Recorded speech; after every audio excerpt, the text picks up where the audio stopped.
எனது தலைவன் இயேசுராஜன் மார்பில் சாய்ந்து சாய்ந்து மகிழ்ந்து மகிழ்ந்திருப்பேன். ஹல்லேலூயா.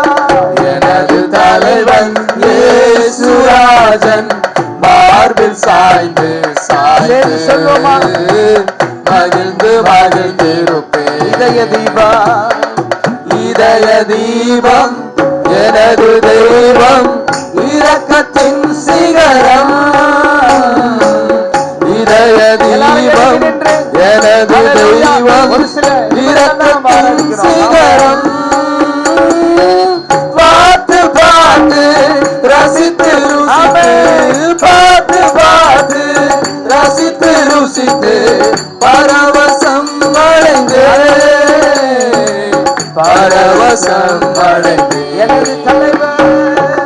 எனது தலைவன் இயேசுராஜன் மார்பில் சாய்ந்து சாய்ந்து மகிழ்ந்து மகிழ்ந்திருப்பேன். என்ன வந்தாலும் மகிழ்ந்திருப்பேன். எனது தலைவன் இயேசுராஜன் மார்பில் சாய்ந்து சாய்ந்து மகிழ்ந்து மகிழ்ந்திருப்பேன். தெய்வமே நீதி தெய்வம் நீதி தேவன் வெற்றி வேந்தன் அமைதியின் மன்னன். நீதி தேவன் வெற்றி வேந்தன் அமைதியின் மன்னன். நினைத்து நினைத்து துதித்து துதித்து நினைத்து நினைத்து துதித்து துதித்து நிம்மதி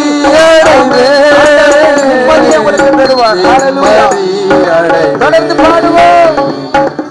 எனது தலைவன் இயேசுராஜன் மார்பில் சாய்ந்து சாய்ந்து மகிழ்ந்து மகிழ்ந்திருப்பேன். ஆமென் ஹல்லேலூயா. எனது தலைவன் இயேசுராஜன் மார்பில் சாய்ந்து சாய்ந்து மகிழ்ந்து மகிழ்ந்திருப்பேன். நல்ல மேய்ப்பன் குரலை கேட்டேன் நாளும் பின் தொடர்வேன்.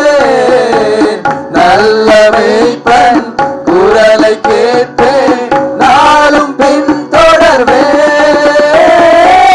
தோளில் அமர்ந்து கவலை மறந்து தோளில் அமர்ந்து கவலை மறந்து தொடர்ந்து பயணம் செய்வேன். தொடர்ந்து பயணம் செய்வேன். எனது தலைவன் இயேசுராஜன் மார்பில் சாய்ந்து சாய்ந்து மகிழ்ந்து மகிழ்ந்திருப்பேன். எனது தலைவன் இயேசுராஜன் மார்பில் சாய்ந்து சாய்ந்து மகிழ்ந்து மகிழ்ந்திருப்பேன். ஹல்லேலூயா ஹல்லேலூயா ஹல்லேலூயா. துதிப்பேன். துதித்தால் மாத்திரம்தான் பரலோகம் போக முடியும். ஏன்னா இந்த துதி என்பது என்ன தெரியுங்களா? இங்க நாம ட்ரையல், இங்க என்ன செய்கிறோம்? துதிக்கிறது சொல்லுங்களேன். ட்ரையல். இந்த துதி இந்த பூமியில நம்ம துதிக்கிறோம். பரலோகம் துதித்து கொண்டிருக்கிறது. அங்க யார் துதித்து கொண்டிருக்கிறாங்கன்னா தூதர்கள் துதிக்கிறாங்க. ஆயிரம் ஆயிரமான தூதர்கள் ஒருமனதாக ஒரே சிந்தையாக ஒற்றுமையாக சேனைகளின் கர்த்தர் பரிசுத்தர் பரிசுத்தர் பரிசுத்தர் என்று துதித்து கொண்டே இருக்கிறார்கள். எப்படி என்றால் ஓயாமல். சொல்லுங்க, எப்படிங்க? சில ஆட்களை பார்த்து சொல்றாங்க, ஓயாம ஓடினே இருக்கிறாங்க, ஓயாம உழைக்கிறாங்க. சிலர் பசங்க ஓயாம தூங்குறாங்க, சிலர் பசங்க ஓயாம சாப்பிடுறாங்க, இல்ல சிலர் சொல்றாங்க ஓயாம பேசின்னு இருக்கிறாங்க. இதெல்லாம் செய்யறது பெருசு இல்ல, ஓயாமல் துதிக்கணும். அல்லேலூயா. ஆமா, இந்த துதி வாழ்க்கையில மிக மிக அவசியமானது. இந்த துதிக்கிறதுனாலே நாம் தேவனோடு கூட இணைக்கப்படுகிறோம். இந்த துதிக்கிறதுனாலே அதிலே தேவன் மகிமைப்படுகிறார். துதிக்கிறதுனாலே நம்முடைய மனதுக்குள்ள ஒரு இன்பம் உண்டாகிறது. அல்லேலூயா. நான் சொல்றது விளங்குதா உங்களுக்கு? நாம் துதிக்கிறதுனாலே வெற்றி பெறுகிற கூடியவர்களாக இருக்கிறோம். துதிக்கிறதுனாலே நம்முடைய உள்ளத்துக்குள்ள ஒரு சமாதானம் உண்டாகிறது. துதிக்கிறதுனாலே நம்முடைய சரீரத்திலே ஒரு புத்துணர்ச்சி உண்டாகிறது. அங்கு துதி அவசியம். சொல்லுங்க, எது அவசியம்? துதி அவசியம். ஆனால் அந்த துதி செய்யக்கூடாதபடிக்கு பல சதிகள் வரும். என்ன வரும்? சனியம் வருமா? சதிகள். அந்த சதியை நம்ம என்ன பண்ணோம்? முறியடிக்கணும். ஆமென். சதி. அப்போ உன் விதியை மாற்றக்கூடிய சதிய ஆண்டவர் துதியினாலே மாற்றுகிறார். ஆண்டவர் எதனால மாற்றுகிறார்? துதியினாலே. எந்த மனிதன் துதிக்கிறானோ அவன் தோல்வி அடைவதில்லை. எந்த மனிதன் துதிக்கிறானோ அவனுக்கு விரோதமாய் ஒருவரும் எழும்ப முடியாது. எந்த மனிதன் துதிக்கிறானோ அந்த மனிதனுடைய வாழ்க்கை வெற்றியாக மாறும், வெற்றிடமாக மாறாது. அல்லேலூயா. ஒருவேளை உன் வாழ்க்கை வெற்றிடமாக இருந்தால் இன்று முதல் துதித்து பாருங்கள். உன் வாழ்க்கை வளமாக மாறும், நலமாக மாறும், இல்ல சந்தோஷமாக மாறும், ஆசீர்வாதமாக மாறும். நாம செய்ய வேண்டியதை செய்யாமல் என்ன செய்கிறோம்? நம்முடைய மனம் போன போக்கிலே போய் கொண்டிருக்கிறோம். அப்படியானால் நாம் வெற்றி பெற முடியாது, சந்தோஷமா இருக்க முடியாது. இன்றைக்கு அனைவருடைய வாழ்க்கையில சந்தோஷம் இல்லை, அனைவருடைய வாழ்க்கையில நிம்மதி இல்லை, அமைதி இல்லை. காரணம் என்ன? துதி அவருடைய வாழ்க்கையில் இல்லை. துதி நம்முடைய வாழ்க்கையில மிக முக்கியமானது என்பதை நாம் அறிந்து கொள்ள வேண்டும். அதை தான் ஒரு தேவ மனிதன் சொல்லுகிறான். என்ன சொல்லுகிறார்? சங்கீதம் 28:7. கவனிங்க, இவர் ஒரு யுத்த வீரன். இவர் யாருங்க? யுத்த வீரன். இந்த யுத்த வீரன் என்ன சொல்லுகிறான்? கர்த்தர் என் பலன். அல்லேலூயா. என்னவா இருக்கு? யார் அவருக்கு பலன்? உங்களால சொல்ல முடியுமா? என்றைக்காவது நீங்க சொல்லி இருக்கிறீங்களா? அல்லேலூயா. என்றைக்காவது ஒரு நாள் கர்த்தர் என் பலன் என்று நீங்க சொல்லி இருக்கீங்களா? இல்ல. என்ன பிரதர் இப்படி இருக்கீங்க? சாப்பிடலங்க. என்ன பிரதர் இப்படி இருக்கீங்க? காசு இல்லைங்க. என்ன பிரதர் இப்படி இருக்கீங்க? வேலை இல்லைங்க. என்ன பிரதர் இப்படி இருக்கீங்க? கொஞ்சம் வீட்டுல கஷ்டங்க. ஆமென். நம்ம ஆட்கள் வாயை திறந்தா இதான். மனுஷன் ஆன்மீகவாதியோடு இணைகிறான், அரசியல்வாதியோடு கூட இணைகிறான், உறவினரோடு கூட இணைகிறான், நண்பரோடு கூட இணைகிறான். ஆனால் மனிதன் இறைவனோடு இணைவது கிடையாது. நீங்கள் யாரோடு இணைந்தாலும் உங்கள் வாழ்க்கை வெற்றியாக மாறாது. இறைவனோடு கூட இணைந்தால் மாத்திரம் உங்கள் வாழ்க்கை வெற்றியாக மாறும். அல்லேலூயா. நீங்கள் எத்தனை பேர் இறைவனோடு இருக்கிறீர்கள்? துதிக்கிற மனிதன் தான் இறைவனோடு இருக்கிறான். அந்த துதிக்கிற மனிதன் மீது கர்த்தருடைய அபிஷேகம் இருக்கிறது. அந்த அபிஷேகம் நுகங்களை முறிக்கும், அந்த அபிஷேகம் கட்டுகளை அறுக்கும், அந்த அபிஷேகம் தடைகளை உடைக்கும். ஆவியிலே நிறைவது பெரிதல்ல, அந்நிய பாஷை பேசுவது பெரிதல்ல, வரங்கள் உள்ளே இருந்து செயல்படுவதும் பெரிதல்ல. அல்லேலூயா. அவன் தேவனோடு கூட இணைந்திருந்தால் உண்மையாகவே யாவரோடு சமாதானமாக இருப்பான்.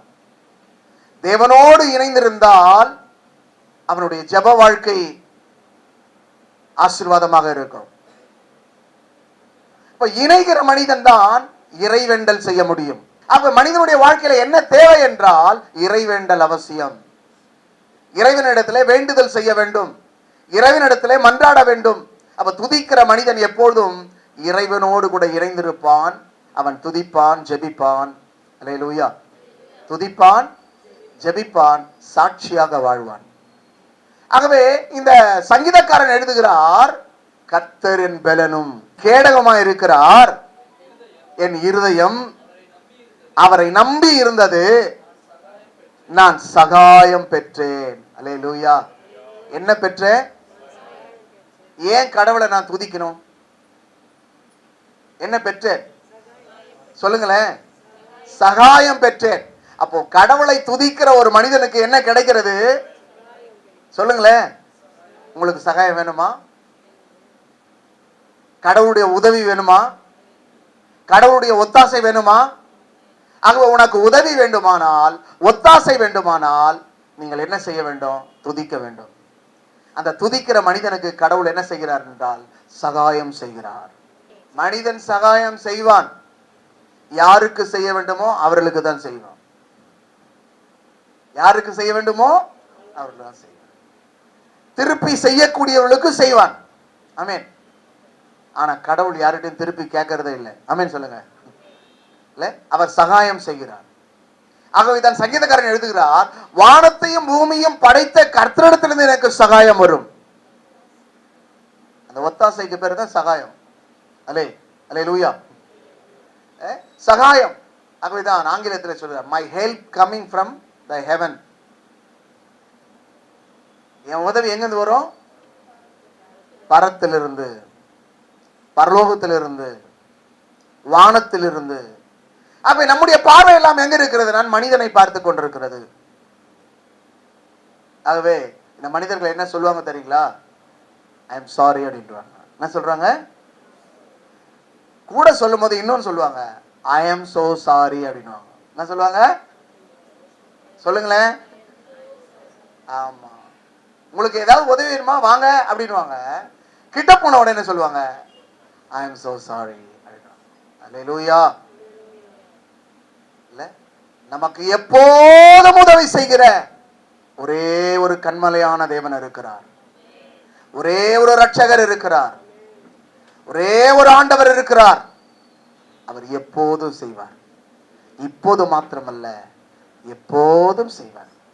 வசனம் சொல்லுகிறது, சகாயம் பெற்றேன், ஆகவே துதிக்கிறேன். என்ன பெற்றேன்? தாயின் கருவிலிருந்து இந்த நாள் வந்த வரைக்கும் உனக்கு எவ்வளவு சகாயம் செஞ்சிருக்கார் கடவுள். இல்லைன்னு யாரா சொல்றீங்களே, எனக்கு செய்யவே இல்லை அப்படின்னு சொல்லி யாரா சொல்ல முடியுமா? இல்ல. ஆனா சகாயம் பெற்ற ஒரு மனுஷன் சொல்றான், நான் அவரை துதிப்பேன். சகாயம் பெற்ற நீ என்ன செய்ய மாட்ட? சொல்லுங்களேன். துதிக்க மாட்டீங்க. ஆகவே சிந்தியுங்கள். இன்றைக்கு மிருகம் எல்லாம் மனித குணத்திலே வந்து கொண்டிருக்கிறது. ஆனா மனிதன் எல்லாம் மிருகமாய் போய் கொண்டிருக்கிறான். ஆமென் சொல்லுங்க. உண்மை தானே? ஆனால் வசனம் சொல்லுகிறது, மிருக குணம் உள்ள மனிதன் அதை உணரான். மிருக குணம் உள்ளவன் துதிக்க மாட்டான். மிருக குணம் உள்ளவன் செபிக்க மாட்டான். மிருக குணம் உள்ளவன் வசனத்தை கேட்க மாட்டான். மிருக குணம் உள்ளவன் சத்தியத்திற்கு செவிசாய்க்க மாட்டான். மிருக குணம் உள்ளவன் தேவ சத்தத்தை கேட்டு தேவ சித்தம் செய்ய மாட்டான். நீ தேவனுடைய பிள்ளையாய் இருப்பாயானால் துதிக்க செய்வாய். உன் துதியை விடவ மாட்டாய். ஒவ்வொரு நாளும் துதிப்பாய். எப்ப துதிப்பேன்? காலையிலும் துதிப்பேன், இல்ல மாலையிலும் துதிப்பேன், இரவிலும் துதிப்பேன். எப்படி துதிப்பேன்? காலையிலும் துதிப்பேன், மாலையிலும் துதிப்பேன், இரவிலும் துதிப்பேன். துதித்துக் கொண்டே இருப்பேன். ஆகவே இன்றைக்கு நீங்கள் என்ன செய்கிறீங்க? எவ்வளவு நேரம் துதிக்கிறீங்க? ஏன் வாழ்க்கை வெற்றியா இல்ல? ஏன் வாழ்க்கை சந்தோஷமா இல்ல? ஏன் வாழ்க்கை ஆசீர்வாதமா இல்ல? ஏன் வாழ்க்கை ஆரோக்கியமா இல்ல? காரணம் என்ன? துதிக்காததினாலே. நீங்க துதிக்க ஆரம்பிங்க. ஆகவே நான் சகாயம் பெற்றேன், துதித்துக் கொண்டே இருக்கிறேன். நீங்களும் துதித்துக் கொண்டிருப்பீர்களானால் உங்களுக்கும் கர்த்தர் சகாயம் செய்வார். அல்லேலூயா, அல்லேலூயா. இந்த சங்கீதக்காரன் சொல்லுகிறார். ஒரு 2 வசனத்தை மாத்திரம் வாசித்து நாம் கடந்து செல்வோம். 43 சங்கீதம் 4 வசனம். ஆனந்த மகிழ்ச்சியா இருக்கிற தேவனிடத்திலும் பிரவேசிப்பே. தேவனே, என் தேவனே. எப்படி துதிப்பேன்? சுரமண்டலத்தால் துதிப்பேன். ஒரு இடத்துல ஒரு சொல்றாரு, பாட்டினாலுமை துதிப்பேன்றாரு. ஒரு இடத்துல சொல்றாரு, சுரமண்டலத்தினால் இசையோடு கூட உமை துதிப்பேன். இத சொல்றவர் யாரு? இதை எழுதினவர் யாருன்னா சங்கீதக்காரன். இந்த சங்கீதக்காரன் நல்ல ஒரு இசையமைப்பாளர். அல்லேலூயா. இசை கலைஞன், இல்ல இசை வல்லுனன். நான் அவர் பாடி இருக்கிற ராகங்கள்லாம் எடுத்து பார்த்தேன். அந்த ராகங்கள்லாம் டிஃபரெண்டா இருக்கு. அல்லேலூயா. நிறைய எழுதியிருக்கார். ஆகவே அவர் எழுதியிருக்கிறதெல்லாம் படித்து படித்து வியந்து போனேன், ஆழ்ந்து போனேன், ஆராய்ச்சி செய்தேன். இப்படியும் ஒரு இசை வல்லுநன் வேதத்தில் இருக்கிறாரே, உண்மையாக வாழ்ந்திருக்கிறாரே, நல்ல கலைஞன், நல்ல ரசிகன், நல்ல இசை கலைஞன் அவர். ஆகவே இதை அவர் எழுதுகிறார். பாட்டினால் உம்மை துதிப்பேன், உதட்டினால் துதிப்பேன் சொல்ல, ஆமென் சொல்லுங்க. பாட்டினால் அவரை துதிப்பேன், சுரமண்டலத்தினால் அவரை துதிப்பேன், வீணையோடு அவரை துதிப்பேன், யாழோடு அவரை துதிப்பேன், எழுதி கொண்டு கைத்தாளத்தோடு துதிப்பேன், மத்தாளத்தோடு அவரை துதிப்பேன் சொல்லி அப்படியே அடுக்கி கொண்டே போகிறார், உயர்த்தி கொண்டே போகிறார். நாம் என்ன செய்து கொண்டிருக்கிறோம்? நாம் எப்படி துதித்துக் கொண்டிருக்கிறோம்? நம்முடைய துதி குறைவாக இருக்கிறது. என் அன்புக்குரியவர்களே, சுரமண்டலத்தினால் அவரை துதிப்பேன் என்று சொல்லி சங்கீதக்காரன் எழுதுகிறார். ஆகவே இன்றைக்கு நம்ம கைத்தட்டி துதிக்கிறது கூட நமக்கு நேரம் கொடுக்க மாட்டோம். அல்லேலூயா. ஒரு இசைக்கருவி எடுத்து வாசிக்கன்னா குறைஞ்சபட்சம் 1 மணி நேரமாவது அதுக்கு பிராக்டிஸ் பண்ணணும். அதை பயிற்சிவிக்கணும், அதை தொடர்ந்து நம்ம செயல்முறைப்படுத்தி கொண்டே இருக்கணும். அப்பொழுதுதான் அதை கற்றுக்கொள்ள முடியும், அப்பொழுதுதான் அதிலே தேர முடியும். ஆனால் இவர் எழுதுகிறார், சுரமண்டலத்தினால் உம்மை துதிப்பேன். அடுத்து எழுதுகிறார் 118 சங்கீதம் 21 வசனத்துல, எனக்கு ரட்சிப்பாய் இருந்தபடினால் அவரை துதிப்பேன். என்னவா இருந்தபடினால்? இல்ல, பாட்டினால் அவரை துதிப்பேன், சுரமண்டலத்தால் அவரை துதிப்பேன். எனக்கு என்னவா இருக்கிறாரு? ரட்சிப்பாய் இருந்தபடினால் அவரை துதிப்பேன். அடுத்து ஒரு வசனம் சொல்றாரு, சங்கீதம் 16:7, எனக்கு ஆலோசனை தந்ததினாலே அவரை துதிப்பேன். அப்ப இன்றைக்கு அநேகருடைய வாழ்க்கையில ஆலோசனை இல்லை, இஷ்டப்படி போயின்னு இருக்கிறாங்க, மனுஷ ஆலோசனை கேட்டுக்கொண்டிருக்கிறாங்க. கர்த்தரிடத்துல ஆலோசனை கேளுங்கள். அல்லேலூயா. சித்தி பெறுவீர்கள், வெற்றி பெறுவீர்கள், ஆசீர்வதிக்கப்படுவீர்கள். அல்லேலூயா. ஆகவே நீங்கள் ஆசீர்வதிக்கப்பட வேண்டுமானால் யாருடைய ஆலோசனை? அநேகர் சட்ட வல்லுநர்கள் இருக்கிறார்கள், அவர்கிட்ட போய் ஆலோசனை கேட்கறாங்க, மருத்துவரிடத்துல போய் ஆலோசனை கேட்கறாங்க, இல்ல ஆசிரியர்கிட்ட போய் ஆலோசனை கேட்கறாங்க, பலர்கிட்ட பல ஆலோசனை கேட்கறாங்க. யார்கிட்ட ஆலோசனை கிடைச்சாலும் வாழ்க்கையில வெற்றி பெறணும்னா கடவுள்கிட்ட மாத்திரம் தான் கேட்கணும். அல்லேலூயா. யார்கிட்ட கேட்கணும்? கடவுள் யார் தெரியுங்களா? உன்மேல் என் கண்ணை வைத்து உனக்கு ஆலோசனை சொல்லுவேன். அவருக்கு ஆலோசனை கர்த்தான்னு பேரு. ஆமென் சொல்லுங்க. என்ன கர்த்தா? சொல்லுங்களேன். உங்க வாழ்க்கை வெற்றி பெற வேண்டும், ஆனால் அவரிடத்துல ஆலோசனை கேட்க வேண்டும். ஆகவே இந்த சங்கீதக்காரனுடைய வாழ்க்கை வெற்றியாய் மாறினது. அதற்கு காரணம், பாவத்திலிருந்து வெற்றி பெற்றார், சாபங்களிலிருந்து வெற்றி பெற்றார், நோயிலிருந்து வெற்றி பெற்றார். ஆகவே அவர் சொல்றார், எனக்கு ஆலோசனை தந்த கர்த்தருக்கு கர்த்தரை நான் துதிப்பேன். அப்ப உங்க வாழ்க்கையில நீங்க கர்த்தர்கிட்ட ஆலோசனை கேளுங்க, உங்க வாழ்க்கை ஆசீர்வதிக்கப்படும். அல்லேலூயா. இல்ல என்ன செய்ய முடியும் சொல்லுங்களேன்? கர்த்தரிடத்தில் ஆலோசனை கேட்கும் போது கர்த்தர் நமக்கு ஆசீர்வாதத்தை தருவார். அவர் எனக்கு ரட்சிப்பா இருந்தபடியில் அவரை துதிப்பேன். அவர் என்ன செய்கிறார்? நான் விடுதலை தருகிறார், இல்ல உன்னை மீட்டுக் கொள்கிறார், உன்னை தப்புவிக்கிறவரா இருக்கிறார். ஆகவே நீ அவரை துதிக்கிறத விட்டு விட்டு யாரையோ என்னென்னமோ சொல்றாங்கன்றது அவங்களுக்கு பின்னாடி போயிருந்தா உன்னை யாரும் காப்பாற்றவே முடியாது. உன்னை காப்பாற்றுகிற ஒரே ஒரு கடவுள் இருக்கிறார், அவர் ஆண்டவராகிய இயேசு மாத்திரம்தான். இல்ல அவர் தான் காப்பாற்றுவார். ஆகவே எங்க துதிக்கிறோம் என்று வேதம் சொல்கிறது? ஆலயத்திலே உம்மை துதிப்பேன். சங்கீதம் 111:1 சொல்றாரு, சபையிலே உம்மை துதிப்பேன். சங்கீதம் 35:18 சொல்றாரு, மகா சபையிலே உம்மை துதிப்பேன். எங்க துதிப்பேன் சொல்லுங்களேன்? எங்கெங்க துதிப்பேன்? ஆலயத்துல துதிப்பேன், சபையில துதிப்பேன், அடுத்தது மகா சபையில துதிப்பேன். அப்படி துதிக்கிறதுல அதுல ஒரு ஆசீர்வாதம் இருக்கிறது, துதிக்கிறதுல ஒரு மகிழ்ச்சி இருக்கிறது. ஆகவேதான் அதை சங்கீதக்காரன் செய்தார். ஏன் துதிக்கிற அப்படின்னு சொல்லும் போது நம்ம என்ன வாசித்தோம் சொல்லுங்க? ஆலோசனை தந்ததுக்காக அவரை துதிக்கிறேன். அடுத்தது எனக்கு ரட்சிப்பா இருந்தபடினாலே அவரை துதிக்கிறேன்.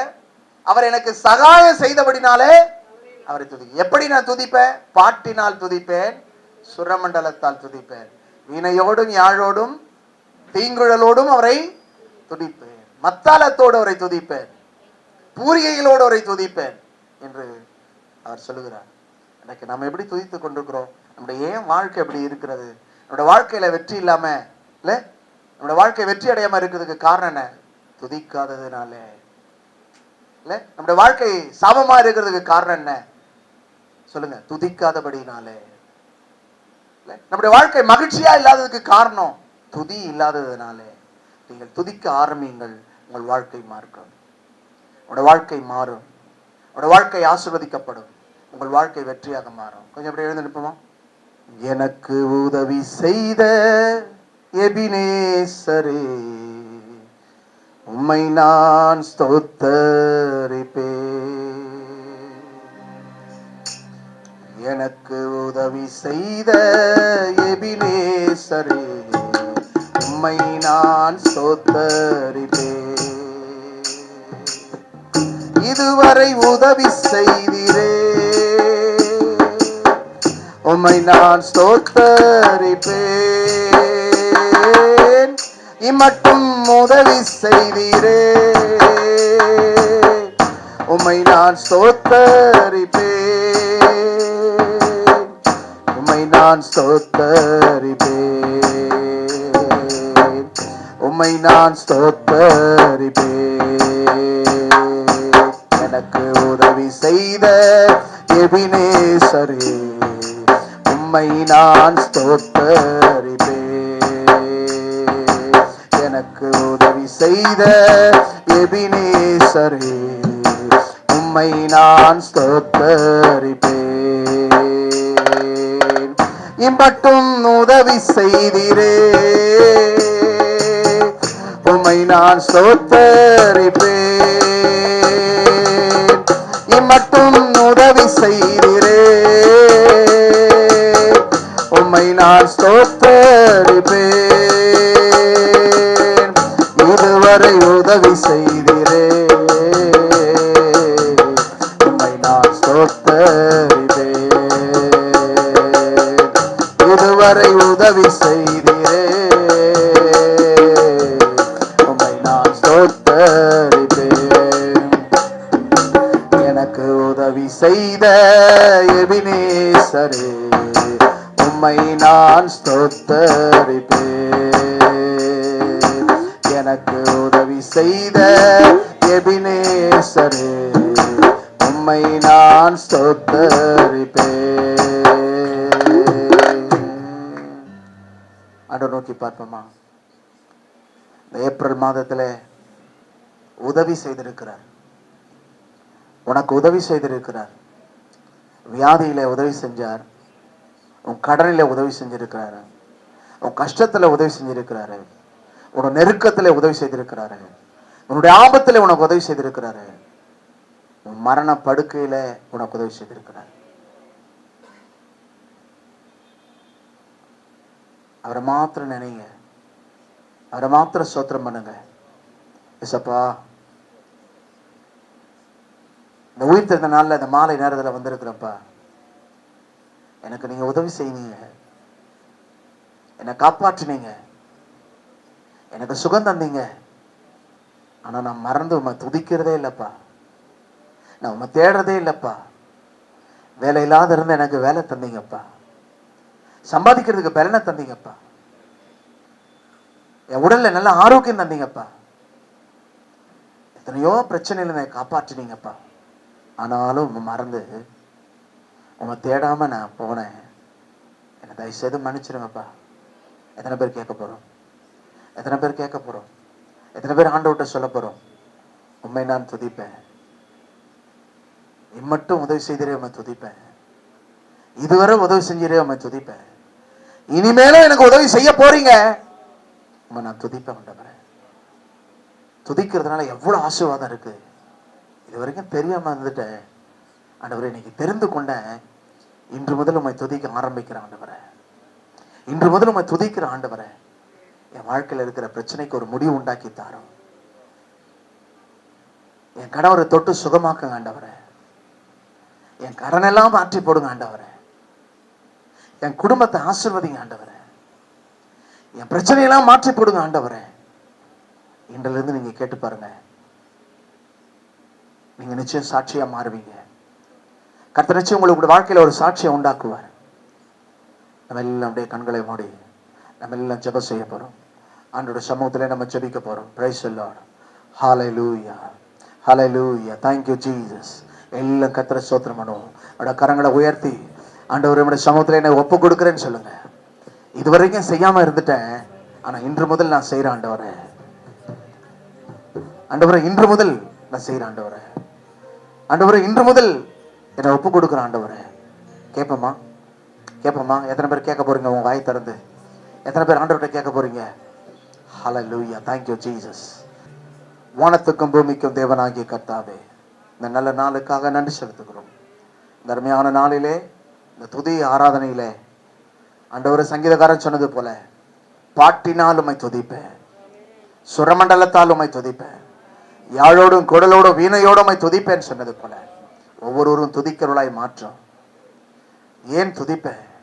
சகாயம் பெற்றதுனால, அவர் என்னை விடுவித்ததுனால அவரை துதிப்பேன் என்ற வண்ணா ஊர்ஜிதமாய் சொல்லுகிறானே, அதே போல ஆண்டவரே சங்கீதக்காரர் சொல்றது போல எனக்கு ஆலோசனை தந்ததுக்காக, எனக்கு ஆலோசனை தந்தவரை நான் துதிப்பேன், எனக்கு சகாயம் செய்தவரை நான் துதிப்பேன், எனக்கு நன்மை செய்தவரை நான் துதிப்பேன் சொல்லி அவன் மகிமைப்படுத்தினது போல ஒவ்வொருவரும் உம்மை மகிமைப்படுத்தும்படியாய் சாட்சி உள்ளவர்களாய் மாற்றும்.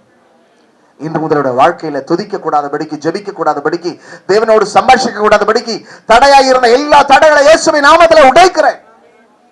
என் அன்பு பிள்ளைகளை ஒவ்வொருவரையும் ஆசீர்வதியும். இந்த ஆராதனை கலந்து கொண்ட ஒவ்வொருடைய வாழ்க்கை ஆசீர்வாதமாக மாறட்டும். கர்த்தர் துணையாயிரும், பெரிய காலம் செய்யும். இயேசுவின் நாமத்தில் பிதாவே, ஆமென், ஆமென், ஆமென். அன்பான தேவ ஜனங்களே, சென்னை பல்லாவரத்தை அடுத்த பம்மலில் உள்ள சர்வதேச கிறிஸ்தவ திருச்சபையில் ஒவ்வொரு வாரமும் நடைபெறுகின்ற ஆராதனை நேரங்கள்: ஞாயிற்றுக்கிழமை காலை 8 மணிக்கு பரிசுத்த ஓய்வு நாள் ஆராதனை நடைபெறும். புதன்கிழமை மாலை 7 மணிக்கு திறப்பின் வாசல் ஜெபம். சனிக்கிழமை காலை 11 மணிக்கு உபவாச ஜெபமும், ஒவ்வொரு மாதமும் முதல் தேதியில் மாலை ஸ்தோத்திர ஜெபமும், முதல் வாரம் ஞாயிற்றுக்கிழமையில் திருவிருந்தோடு கூடிய பரிசுத்த ஆராதனையும் நடைபெறுகிறது. அன்பிற்குரிய கர்த்தருடைய பிள்ளைகளே, நமது சர்வதேச கிறிஸ்தவ திருச்சபையில் நடைபெறுகின்ற இவ் ஆராதனைகளில் நீங்கள் பங்கு பெற்று ஜீவனுள்ள தேவனை மகிமைப்படுத்தி துதிக்க உங்களை அன்போடு அழைக்கிறோம். மேலும் விவரங்களுக்கு நீங்கள் தொடர்பு கொள்ள சர்வதேச கிறிஸ்தவ திருச்சபை எண் 147, காந்தி மெயின் ரோட், சங்கர் நகர், பம்மல், சென்னை 600075. எங்களுடைய வங்கி கணக்கு எண் HDFC 504662241667. IFSC கோட் HDFC 00041166 என்ற எண்ணிற்கு அனுப்புங்கள். கர்த்தர்தாமே உங்கள் ஒவ்வொருவரையும் நிறைவாய் ஆசீர்வதிப்பாராக என்று உங்களை அன்புடன் அழைக்கும் போதகர் ஜஸ்டின் பிரபாகரன். மேலும் உங்கள் ஜெப உதவிக்கும் ஆலோசனைகளுக்கும் தொடர்பு கொள்ள வேண்டிய செல்போன் எண்கள் 7393451314 மற்றும் 9840727485. மிக்க நன்றி.